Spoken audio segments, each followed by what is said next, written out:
There is something vile, repulsive, and downright disturbing located at one of my friend's lockers in school, okay? I'm not kidding around, okay? When you open locker door 219, you are greeted to a truly horrifying sight. But what does that item inside of that locker have to do with the new Marvel film, Doctor Strange 2 and the Multiverse of Madness? Well, stick around to find out. So Doctor Strange 2 was a very anticipated film for me for really one big reason, and that was that it was being directed by Sam frickin' Raimi. That's right, frickin' is his middle name. Sam frickin' Raimi made one of my favorite movie trilogies of all time, that being the holy trinity of the original Spider-Man films. Yes, even the third one is good. Everyone who hates on Spider-Man 3, okay, you're just jealous, okay? You're just jealous of Toby Maguire's incredible hip-thrusting abilities.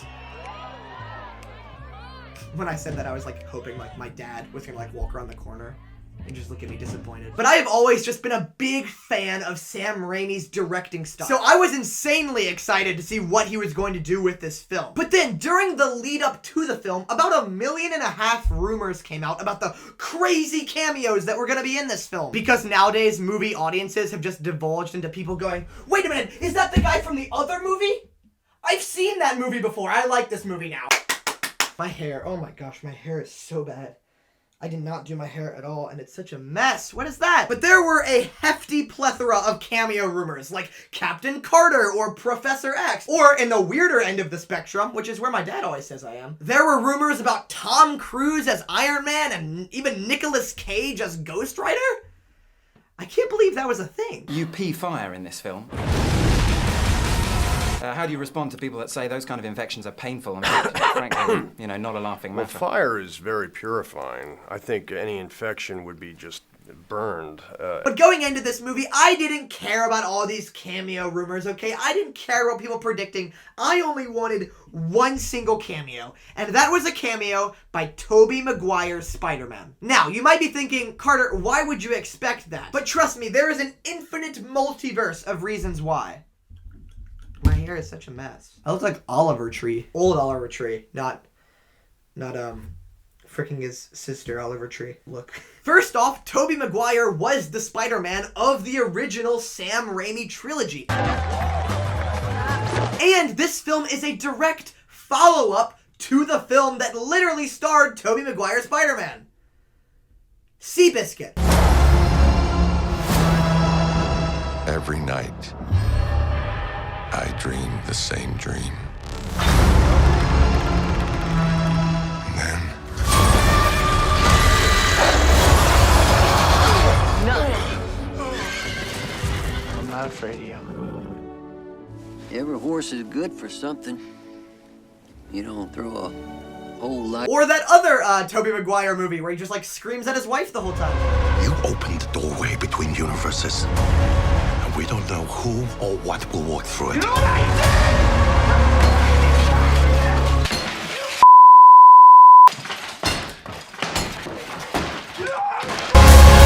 On top of that, this movie is also about Doctor Strange traveling through the multiverse, so obviously he could accidentally jump into Toby's world for like 5 seconds.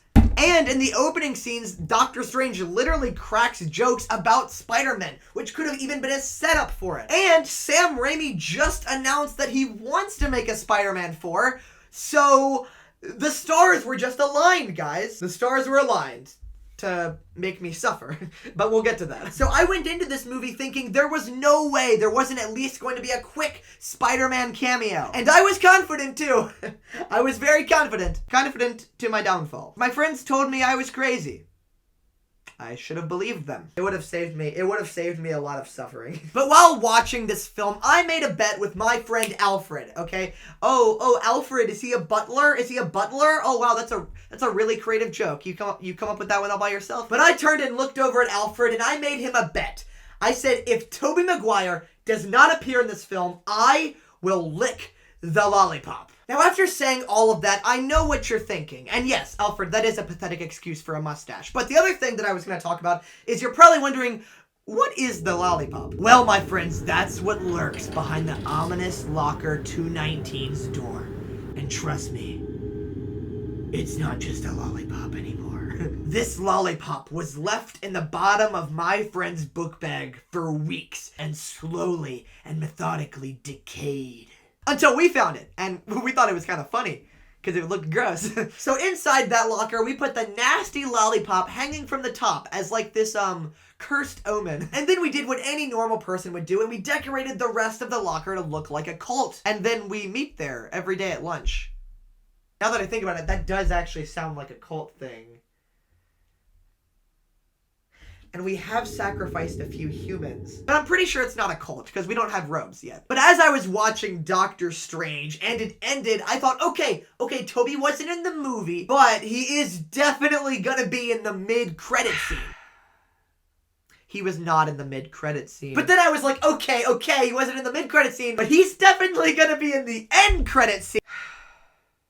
He was also not in the end-credit scene. However, this was...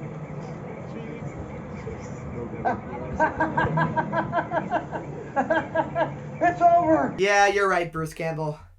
It is over for me. So now I am stuck having to lick this lollipop that has been rotting for like months twice as a punishment for my stupidity.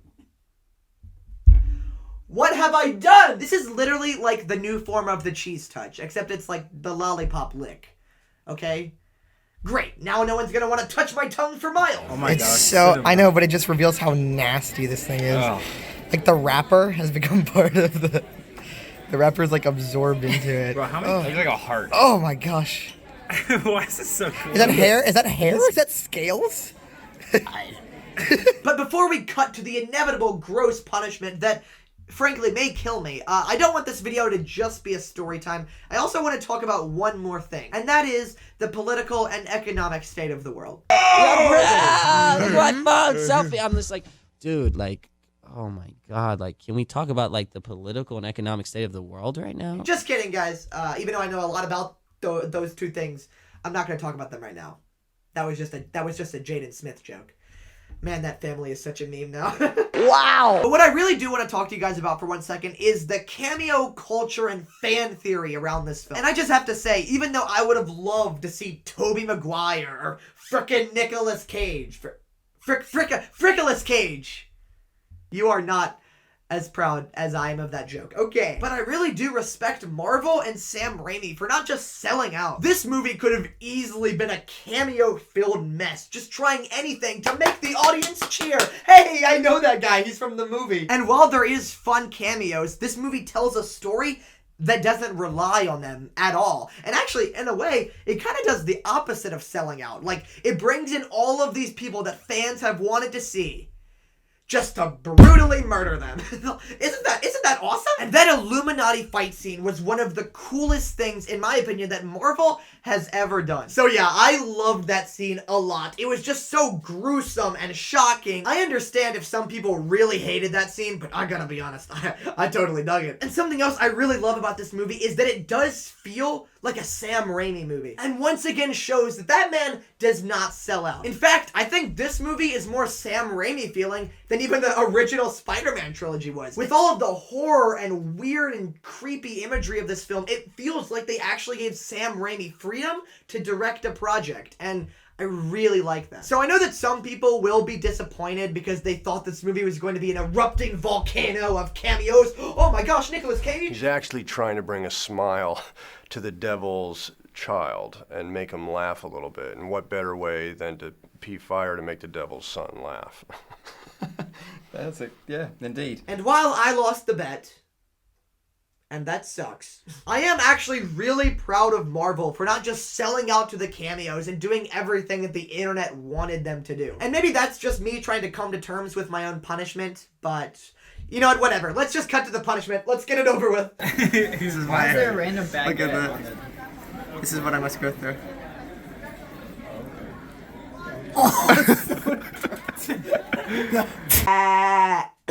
Gosh, that was so nasty. So, I guess the big question now, just like stated in the film, is, are you happy? And after having to do that, that's going to be a resounding no. But of course, if you want to be happy, remember, the subscribe button is right there. If you've been looking for something to pull you out of depression, click the subscribe button right there. This is not at all cheap. But anyways, Doctor Strange 2 was really good, and I loved how weird and different it felt for the MCU. And I really hope that Sam Raimi keeps on directing. And if he made a Spider-Man 4, I wouldn't mind. But anyways, I'll see you guys in the next video. See ya!